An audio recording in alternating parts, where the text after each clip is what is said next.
oferecer, não sabemos disso, mas ainda nós insistimos em fugir da tua presença.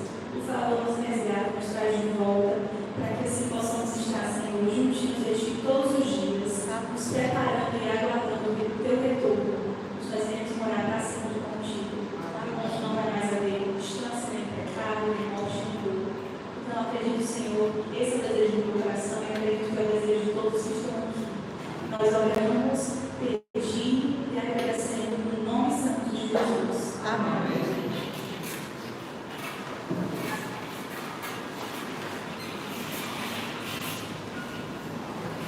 E agora nós temos a oportunidade de continuar a adoração ao nosso Deus através do ofertório.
Boa noite, igreja. Tudo bem? Tudo na graça, na paz, né? Coisa boa que a gente está mais um domingo aqui na casa de Deus. Eu sei que para algumas pessoas talvez é um pouco complicado, um pouco difícil, né? Talvez um saco difícil. Mas outros já estavam programados para que viesse para cá. E não importa, sabe? Se você.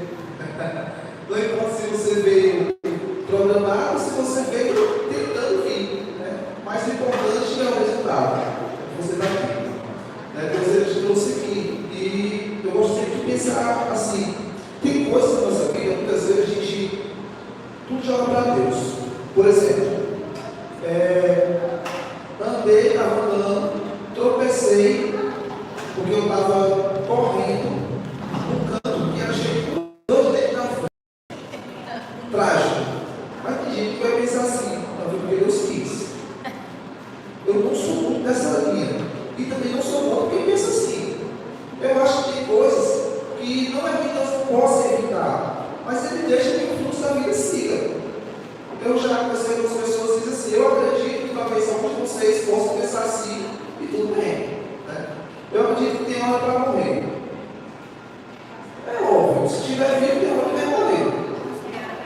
Mas eu não sou muito de programar a hora para morrer. Eu tento achar o máximo hora de morrer. Eu não gosto de proteger para não morrer no acidente. Eu gosto de não correr, fazer loucura do trânsito. Eu vou de vez em morrer de acidente. Né? Se um dia não aconteça, os outros acham que você vai dizer: rapaz, eu tenho mais de medo. Vai para onde passou, né? Mas eu não acredito muito nessas coisas. Eu acredito que a vida segue e algumas coisas Deus ele vai lá e ele mexe realmente. Então, tudo que se trata em relação ao nosso comportamento para com Deus, aí já é outra questão.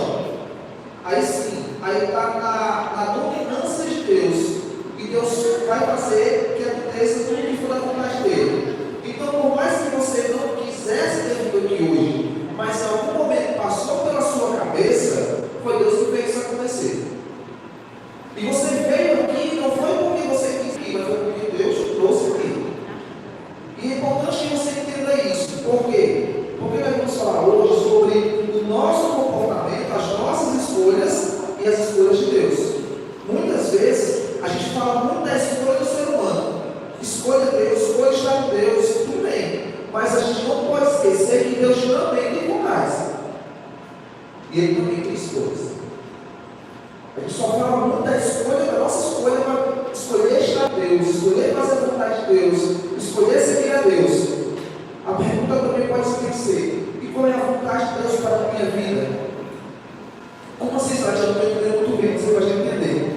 Hoje eu estava pensando assim: o que eu vou. Porque assim, eu lembro que logo no comecinho, eu batizei e ia pregar, eu ficava muito nervoso para pregar. E eu ficava pensando: o que eu vou falar? Porque normalmente a impressão, e aí serve para você, se você estiver nesse. A impressão que dá é que, para quem está começando a cantar ou começando a pregar, é que os irmãos estão avaliando. Certo? Às vezes quem está pregando fica com medo de errar e já não vou falar. Certo? E às vezes é até bom. Você vai mandar para você agora. Quando estiver alguém pregando, seja está simulando, tente o mínimo possível comentar com alguém alguma coisa. Nem que não seja nada a ver com o seu irmão. Porque a pessoa que está aqui na frente, ela pensa que ela errou. E ela diz assim: vou ler Mateus capítulo 5. Aí o irmão diz assim: capítulo, aí eu vou falar capítulo 5, é que significa. Falei alguma coisa errada. O irmão comentou ali com outra alguma coisa. Porque a pessoa fica nervosa, né? E eu ficava muito nervoso, eu ficava muito tenso. Então eu começava a preparar o sermão com muita antecedência. Só que o tempo vai passando. E você vai aprendendo. Até chega um momento que diz assim: vamos pregar. Vamos. Sobre o quê? A gente pensa no assunto. E aí na minha opinião, é a melhor forma de pregar. Que é que você vai pegar suas experiências de vida e vai vai, e obviamente só funciona se a sua experiência de vida estiver relacionada à vontade de Deus, porque se não tiver, não tem nada a ver, não consegue. E você tenta partilhar a minha experiência humana, meu relacionamento de experiência humana com Deus, com pessoas humanas também que usam experiência com Deus. Porque se eu pegar o sermão na internet e imprimir para você aqui, eu vou ler, e talvez a forma que eu ler, você vai até achar muito bonito. E dizer assim, nossa, foi muito interessante, mas não necessariamente aquilo tem a ver com a sua vida. Então, nas minhas mensagens, eu faço o máximo possível de tentar trazer para a minha realidade, que é muito igual à sua realidade. E que realidade é essa? Realidade de santidade? É mais a realidade de tropeços, de erros do que de acertos. E a mensagem ela tem que ser focada não em estar falando. Então eu não me importo em contar para você as minhas vitórias, e muito bem as minhas derrotas, mas o que eu tenho e busco e vivo da palavra de Deus, que é o que tem que ser o foco da mensagem. Não é o pregador, não é o mensageiro, mas é a mensagem que está sendo dita. E a mensagem de hoje, ela vai falar sobre o nosso relacionamento com Deus. Vou pedir para você já abrir sua Bíblia, lá no livro de Lucas, capítulo 15.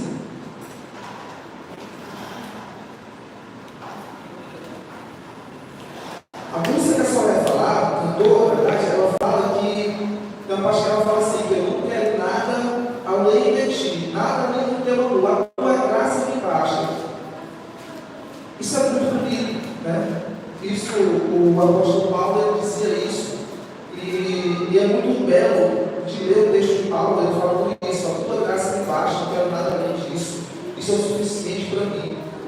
Só que, se eu perguntar para você se você concorda, você vai dizer o quê? Sim, concordo. A graça de Deus é o suficiente para todo ser humano. Eu não sei se tem alguém aqui que não concorda, mas a maioria das pessoas vão concordar que a graça de Deus ela é suficiente. Obrigado. Não sei se você que tem o pensamento porque ele vive do céu, né? Mas eu vou usar. A graça de Deus é o suficiente para a nossa vida. Isso vai ser de concordância unânime, certo?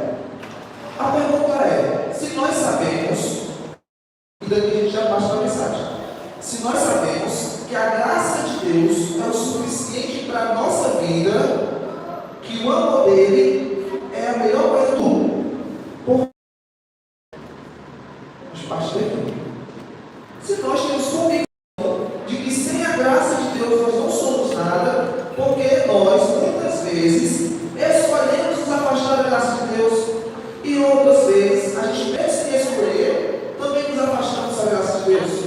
Porque nós vamos ver na mensagem de hoje, no texto a ser estudado, que existem duas formas de se perder. Existe a forma consciente e a forma inconsciente. A forma consciente é aquela que o indivíduo, o ser humano, quando eu falar indivíduo, não vai entender que é uma forma pejorativa, não, certo? Não é a forma que, colocou na cabeça de indivíduo, é isso, não. Indivíduo e ser humano. O consciente é aquele que a pessoa diz assim, eu quero me afastar. Eu quero dar um tempo. Já me ouviu falar disso? Não, eu estou dando um tempo para colocar minha cabeça no lugar. A gente usa essa expressão. Eu estou dando um tempo para poder me organizar. Tem gente que não percebe que está se afastando. E quando se dá conta, está distante. E não sabe voltar. Mas vamos perceber que uma das características de quem se perde conscientemente, quem decide se afastar, é que ele reconhece o caminho de volta, porque é o caminho que ele saiu. Mas normalmente quem se afasta de forma inconsciente não sabe voltar, porque ele não sabe como ele se perdeu. Em Lucas capítulo 15, versículo 1 em diante, fala do. É bem conhecido esse trecho da Bíblia, esse slide, como a parte dos achados e perdidos. Aqui nós vamos ver Jesus contando parábolas. Ele começa com a parábola de uma ovelha perdida, depois ele conta a parábola da dracma perdida, que é uma moeda, depois ele finaliza contando a parábola do filho pródigo. E nós vamos meditar essas três parábolas aqui, certo? Eu prometo para vocês, não vamos se delongar. Eu vou dar uma ênfase maior na primeira e na última parábola, para você entender muito bem o que é que eu quero dizer para vocês. Vamos sair nessa noite além de entender qual é o propósito de Deus para a sua vida e qual é o seu propósito para com Deus, mas também aliviado.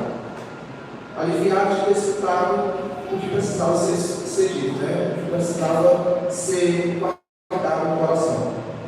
Lucas capítulo 15, versículo 1 em diante, diz assim: aproximavam-se de Jesus todos os publicanos e pecadores para ouvir. Versículo 2: e murmuravam os fariseus e os escribas, dizendo: estes recebem pecadores e comem com estes. Aqui nós temos dois grupos formados por 4 grupos. Nós temos o primeiro grupo que é formado por quem? Por publicanos e pecadores. Nós temos o segundo grupo formado por escribas e fariseus. Bem rápido para você entender: quem eram os publicanos? Eram cobradores de impostos. Era a Receita Federal. Se um dia você receber a Receita Federal no seu comércio, eles não vão lhe dar parabéns. Eles não vão dizer para você: olha, está tudo muito bem, parabéns, continue assim. É alguma coisa que eles estão querendo. Então, os cobradores de impostos, eles não eram bem, digamos que as pessoas não gostavam muito deles, porque tinha alguns, e a maioria, que eles extorquiam a população, certo? Os publicanos, eles eram servidores públicos a serviço do Império Romano.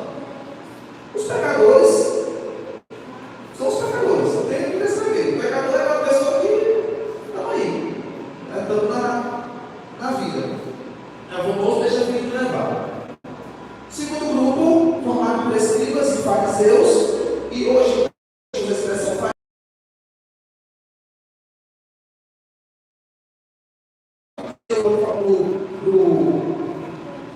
Valdez, você é um fariseu.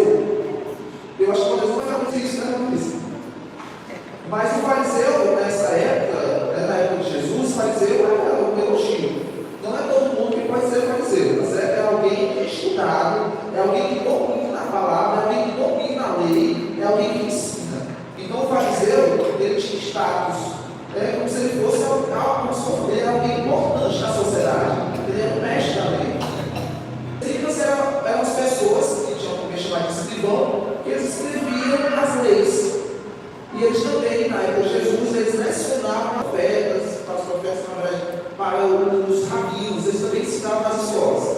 E Jesus está conversando com pecadores e publicanos.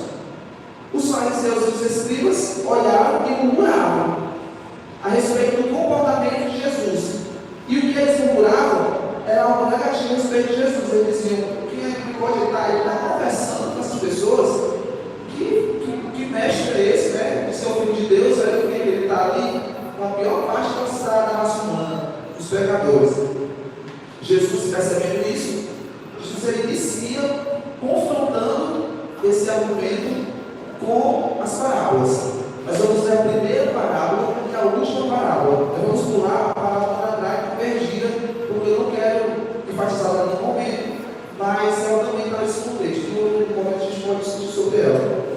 Versículo 3 diz assim: então lhes propôs Jesus a parábola: qual dentre vós é o homem que, possuindo 100 ovelhas e perdendo uma delas, não deixa no deserto as 99 e vai em busca da que se perdeu até encontrá-la?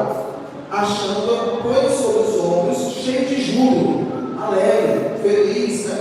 E indo para casa, reúne os amigos e vizinhos, dizendo-lhes: alegrai-vos comigo, porque achei a minha ovelha perdida. Digo-vos que assim haverá maior júbilo no céu por um pecador que se arrepende, do que por 99 justos que não necessitam de arrependimento. A parábola aqui é bem clara e ela está se referindo aos pecadores. Aos pecadores. Jesus está comparando uma ovelha perdida que se perdeu no rebanho ao pecador. Tem que contar o dedo aqui, não é profecia, isso aqui é bem claro. Só que a gente precisa entender algumas características desse contexto. Ao ver, você percebe que o termo que ele usa é que, como se o pastor tivesse perdido a ovelha de vista em algum momento, porque ele diz assim: qual dentre vós perdendo uma ovelha? Ele não diz assim, qual é de vós? Ele uma ovelha rebelde, que se desviou do rebanho e fugiu. Ele não disse que a ovelha fugiu, ele não disse que a ovelha é rebelde, ele disse que o pastor perdeu a ovelha em algum momento. Só que qual motivo ele poderia perder a ovelha? Não sei. Mas a ovelha se perdeu ali, no rebanho. E ele fala assim, né, qual de vós não iria buscar a ovelha, deixaria 99. Tem gente que interpreta assim, então vale mais a pena ser pecador do que ser justo. Veja que as 99 não ficaram abandonadas, elas ficaram protegidas. E ele vai em busca que se perdeu. E ele pega, se perdeu, e traz de volta e tem um júbilo. Na terceira parábola, que a gente vai ler agora, que está lá no versículo 11 diante, nós vamos ver a história do filho pródigo. E no final a gente faz um paralelo e a gente volta para casa. Então você presta atenção, certo? Versículo 11 diz assim: continuou. Certo homem tinha quantos filhos? 2 filhos. O mais moço dele disse ao pai: Pai, dá-lhe a parte dos bens que ficaram, que eles repartiu os haveres. Passado alguns dias, o filho mais moço, ajudando tudo que era seu, partiu para a terra distante, lá e se todos os seus bens, vivendo dissolutamente. Essa palavra dissolutamente, ela pode ser traduzida como irresponsavelmente. E o que é viver de forma responsavelmente? Eu vou dar um exemplo, eu sei, a gente nunca aplicar porque não tem. Porque pode aplicar uma pessoa, essa pessoa aqui. Mas, normalmente, tem gente que ganha bem, não é um dinheiro legal, não é muito, que tem uma saudade mais, mas também não é pouco que faça fazer necessidade. Mas mesmo assim, a pessoa diz: rapaz, quando chega no dia 20, eu não tenho mais nada. E vira um mês sem ter um centavo. E torcendo para que nada errado, que o gás não falte, né? Que a geladeira não dê problema, que não venha voltar a energia, meu Deus. Eu saio aqui tranquilo, isso não vai rodar isso mais. Mas isso é viver irresponsavelmente. Porque você não tem controle sobre a sua saúde, por exemplo. E até tem, mas depois acontece só o nosso controle. Por exemplo, você pode estar andando e tropeçar e torcer o pé. E aí você precisa comprar um remédio, alguma coisa. Se você não tiver um dinheiro guardado, você vai fazer como? Eu lembro que muita gente já comigo falava assim: vai ter feito plano, né? Mas quando você vai perguntar. Mas eu morri de medo de uma coisa: era de ter filho e ver acontecer o que acontecia com muitas pessoas próximas aqui. Por quê? A criança está com fome e não tem dinheiro para comprar um leite. A pergunta a questão é: eu não quero ter filho, não queria ter filho para isso. Se eu não conseguir comprar um leite para uma criança, eu não estou preparado para ter filho. Porque na minha concepção, isso é viver irresponsavelmente, dissolutamente, nem ir para nada. Estou só vivendo. E foi isso que o filho fez. Ele pegou o dinheiro e saiu. E viveu dissolutamente, irresponsavelmente. Continuando, versículo 14. Depois de ter consumido tudo, sobreviveu aquele país uma grande fome, e ele começou a passar necessidade. Então, ele foi e se agregou aos cidadãos da cidade, daquela terra. E este mandou para os seus campos aguardar porcos. Ali desejava, ele fartasse, dava favores que os comiam, mas ninguém lhe dava nada. Então, presta atenção aqui, no versículo 17, essa primeira parte diz assim: então, caindo em si, disse: quantos trabalhadores de meu pai têm pão com fartura, e eu aqui morro de fome? Levantar-me-ei e irei com meu pai, e direi: Pai, peguei contra o céu diante de ti, já não sou digno de ser chamado teu filho, trata-me como os teus trabalhadores. E levantando-se foi para o seu pai. E o verso continua: vinha ele ainda longe, quando seu pai o avistou, e compadecido dele, correndo, o abraçou e beijou. E o filho lhe disse: Pai, peguei contra o céu diante de ti, já não sou digno de ser chamado teu filho. O pai, porém, disse aos seus servos: trazei depressa a melhor roupa, vestido, ponde-lhe um anel no dedo e sandália nos pés. Trazei também um matador conservado, comamos e regozijemos, porque este meu filho estava morto e reviveu, estava perdido e foi achado. E começaram a regozijar-se. Amém.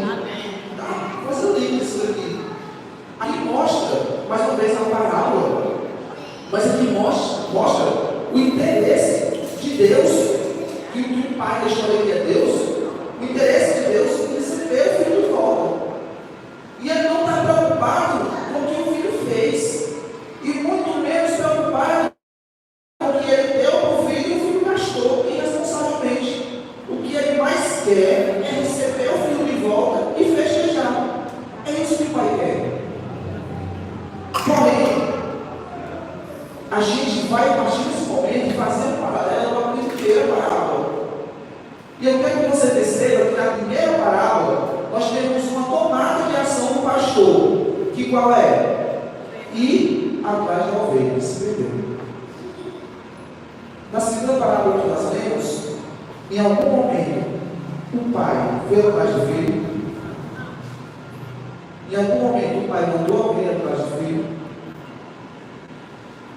Por quê? Porque na primeira parábola, o pastor vai atrás da ovelha. E na segunda parábola que eu contei para vocês, que a gente leu na verdade, o pai não sai de casa. A gente vai perceber já que na continuação dessa parábola do filho pródigo, nós temos alguém que se parece muito com a ovelha. Com a ovelha que se perde e não percebe que se perdeu. É muito fácil você perceber que está perdido quando você decide se perder. Agora, quando você acha que está no domínio da situação e sabe de todas as coisas, não, eu sei o que eu estou fazendo na minha vida, e você está cada vez mais se afastando de Deus, é uma situação muito mais perigosa daquele que se perde sem perceber que está perdido. Meus irmãos, o filho pródigo, ele toma uma atitude, que é se afastar do pai. E o pai o respeita. O pai continua amando do mesmo jeito, porque ele, quando ele está em casa, quando ele sai. Mas o pai respeita a atitude do filho, ele vai. Só que em algum momento, esse filho, ele precisa de uma virada de chave. Por isso que no versículo 17, diz que, caindo em si. O que eu quero que você entenda hoje, é que todas as vezes que nós, em algum momento, achamos que a melhor coisa a se fazer é afastar um pouquinho, nós estamos fora de si. Não existe solução longe de Deus. É uma matemática que não bate. Eu me afastar de Deus para colocar minha cabeça no lugar. Ou eu me afastar de Deus para eu entender melhor as coisas. Israel, mas sair da igreja não significa se afastar de Deus. Eu concordo. Mas eu não conheço ninguém que saia da igreja, que se afaste da igreja, sem antes se afastar de Deus. Eu não conheço um texto bíblico. Eu não conheço nenhuma mensagem até hoje que diga que a vontade de Deus é que o seu filho viva sozinho, de forma solitária, de forma independente do mundo de pecado. Mesmo que ele não peque, mas que ele esteja seguro e que o coração dele esteja em Deus, e é isso que importa. Em nenhum momento a Bíblia vai dizer isso. A Bíblia, ela vai nos comparar não a um animal que tem independência. Por exemplo, tem animal que não anda em bando. Tem animal que vive só. Mas tem animal que só vive em bando. Eu não sei se você já criou uma ovelha, ou já teve um local que alguém criava ovelha. Mas ovelha serve para quê? Para proteger? Não, já vi uma ovelha protegendo a casa. Uma ovelha serve para enfeitar? Alguém já viu uma ovelha de enfeite? Uma ovelha serve para puxar carga? Para que uma ovelha serve? Uma ovelha, ela tem duas funções basicamente, a depender de quem está decidindo tomar conta dela. Para o pastor, é cuidar, é proteger, porque o pastor sabe que a ovelha ela não se defende sozinha.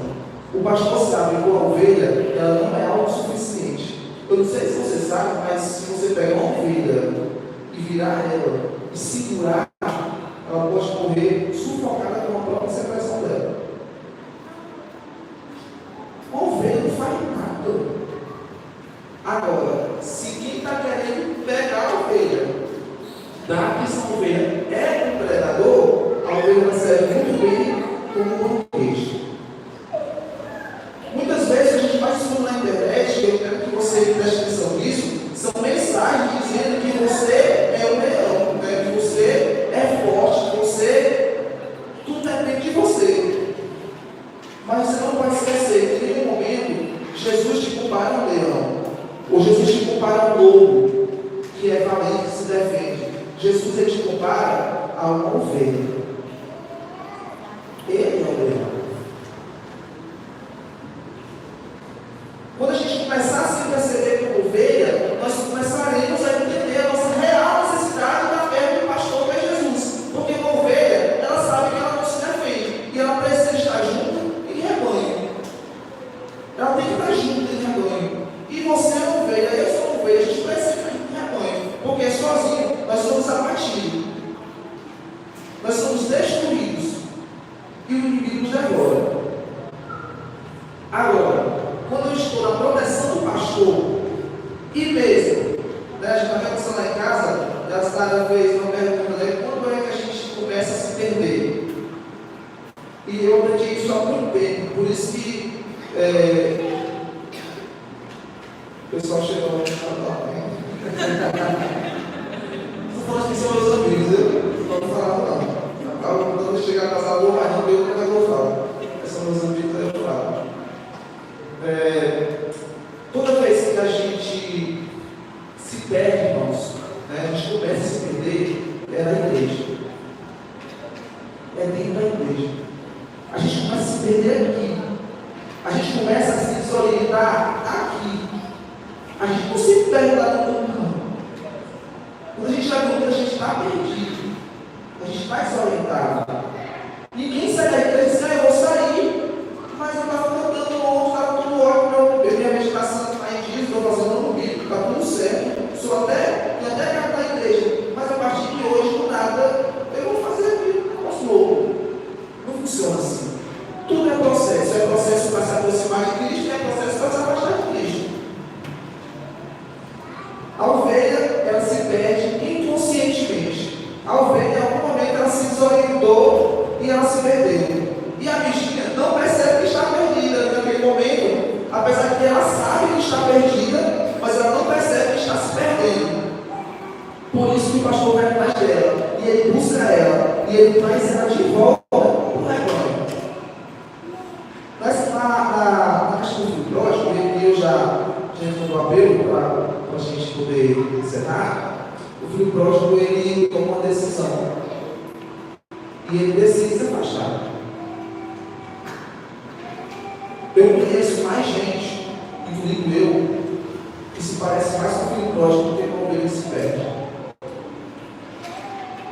A gente cai numa armadilha criada muitas vezes também por nós mesmos, de achar que nós sabemos o suficiente para poder andar sozinho. E a gente anda, e às vezes até corre. A gente pensa que está dando certo, está vendo o que você está fazendo? Só que lá na frente, a gente tropeça. E eu vou falar para você, mesmo que você decida andar sozinho, correr sozinho, viver sozinho, isso não vai fazer você deixar de ser ovelha. Você vai continuar sendo ovelha.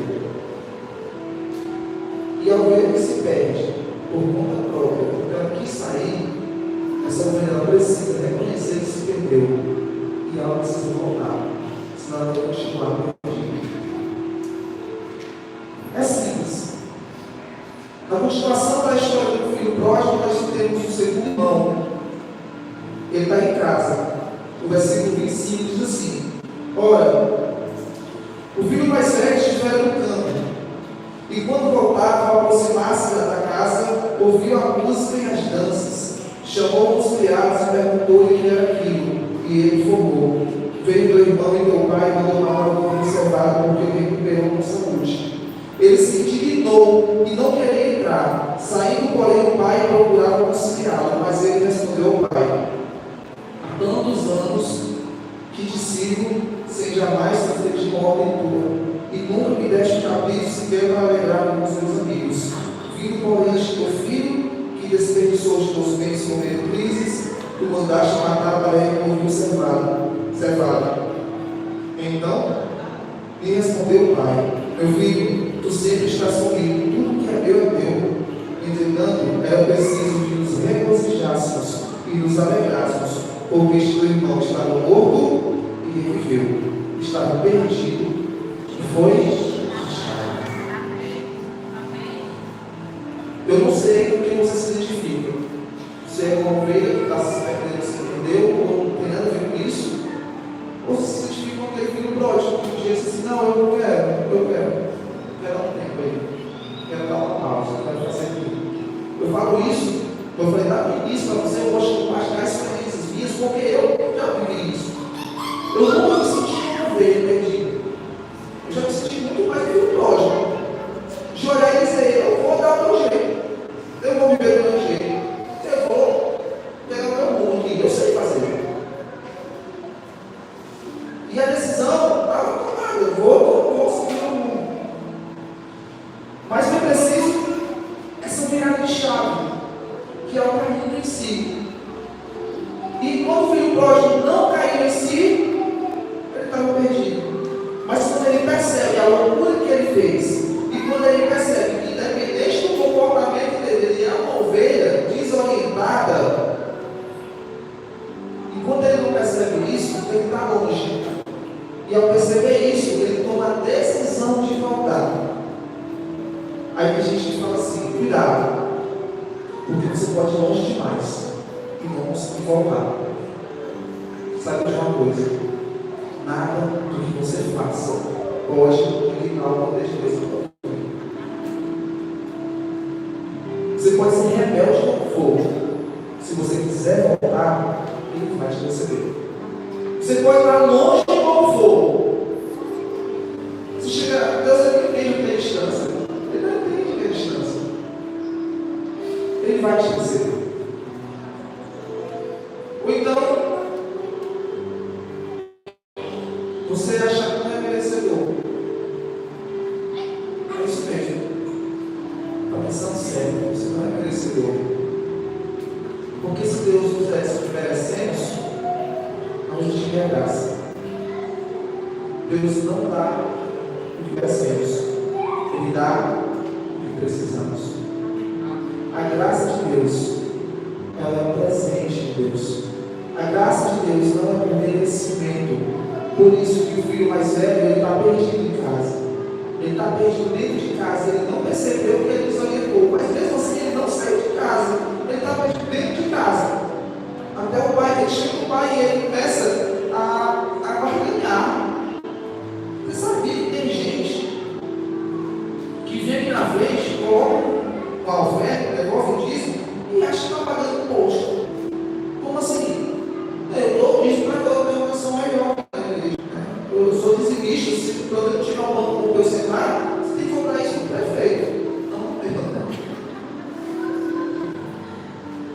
Você tem que cobrar isso no governante, presidente da república. Você tem que cobrar isso do que você paga imposto. Você não paga imposto para Deus te dar uma coisa em troca. Diz que a oferta não é imposto. E nem é compra. Diz que a oferta se resume em gratidão e reconhecimento da graça dele. É isso. E o filho mais velho chega como você fala assim: eu fiz tanto isso para ti, eu estava aqui cuidando da tua situação, nunca me deu nada. A gente não se resume isso em Deus te dar alguma coisa ou Deus te dar alguma coisa. Porque Ele não vai te dar o que você merece, Ele vai te dar o que você precisa. O pai pode muito bem dizer para o filho mais velho: eu fiz, eu posso dar o que você merece. Você vai poder ir na minha casa. Por isso que eu estou recebendo teu irmão. Porque se eu dar o que ele merece, eu estou recebendo ele de volta. É por isso que o pastor vai atrás da ovelha que se perdeu.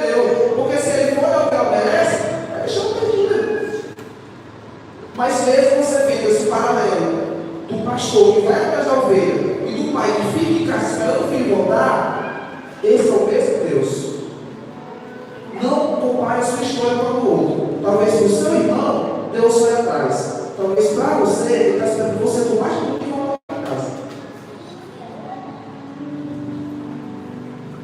E saiba de uma coisa: é melhor voltar para casa pelo mesmo caminho que eu saí, do que esperar que Deus vai buscar. Porque uma das vezes que Ele vai buscar é porque a gente está no perigo muito grande. É porque a gente realmente não tem mais jeito, sabe? Ele está indo lá porque só Ele para salvar. Hoje é dia de resgate. Hoje é dia de salvação. O amanhã nos pertence, né? Daqui a pouco, daqui a alguns minutos, a gente não tem noção do que vai acontecer na nossa vida. Eu não estou fazendo o que vai causar medo. Eu me batizei na base do medo, acredita? Eu assisti um filme no evangelismo e quando é novo eu vou batizar, eu não quero ir para o inferno. Não. Me batizei na base do medo. E até hoje eu morro de medo. Gente, é sério. É brincadeira, mas é sério. É real. Um dia isso vai acabar. Um dia esse banco que você está sentado não vai existir. Ele vai ser destruído. A igreja vai ser destruída. A igreja parede vai ser destruída. Um dia você não vai precisar vir para a igreja de forma alguma. Ou você vai estar no céu, ou você não vai estar. Mas você vai precisar ir para a igreja por quê? Ou não sabe? Um dia você não vai mais precisar se arrepender. Porque você já está arrependido ou porque você está se arrependendo.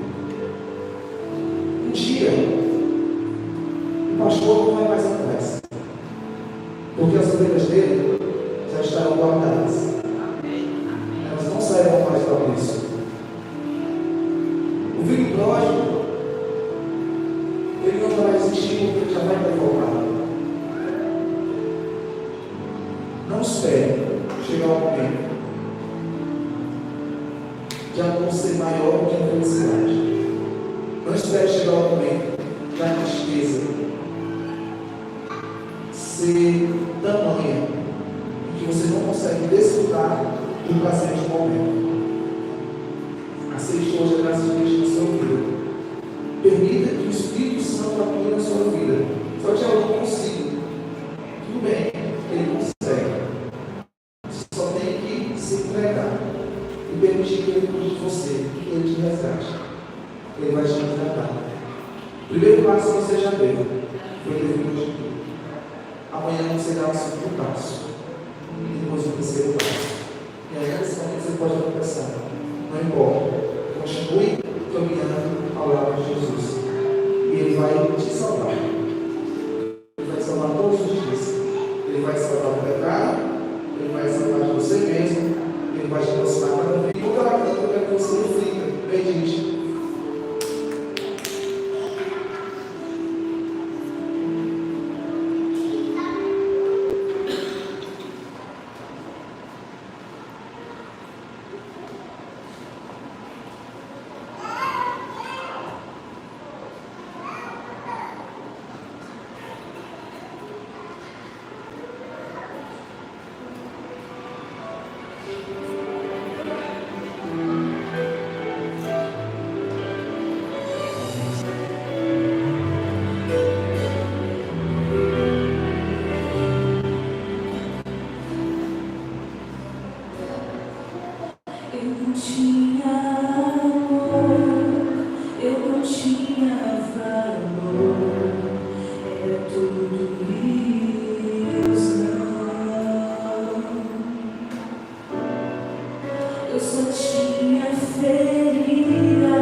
Ouve-me, Senhor.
Oremos.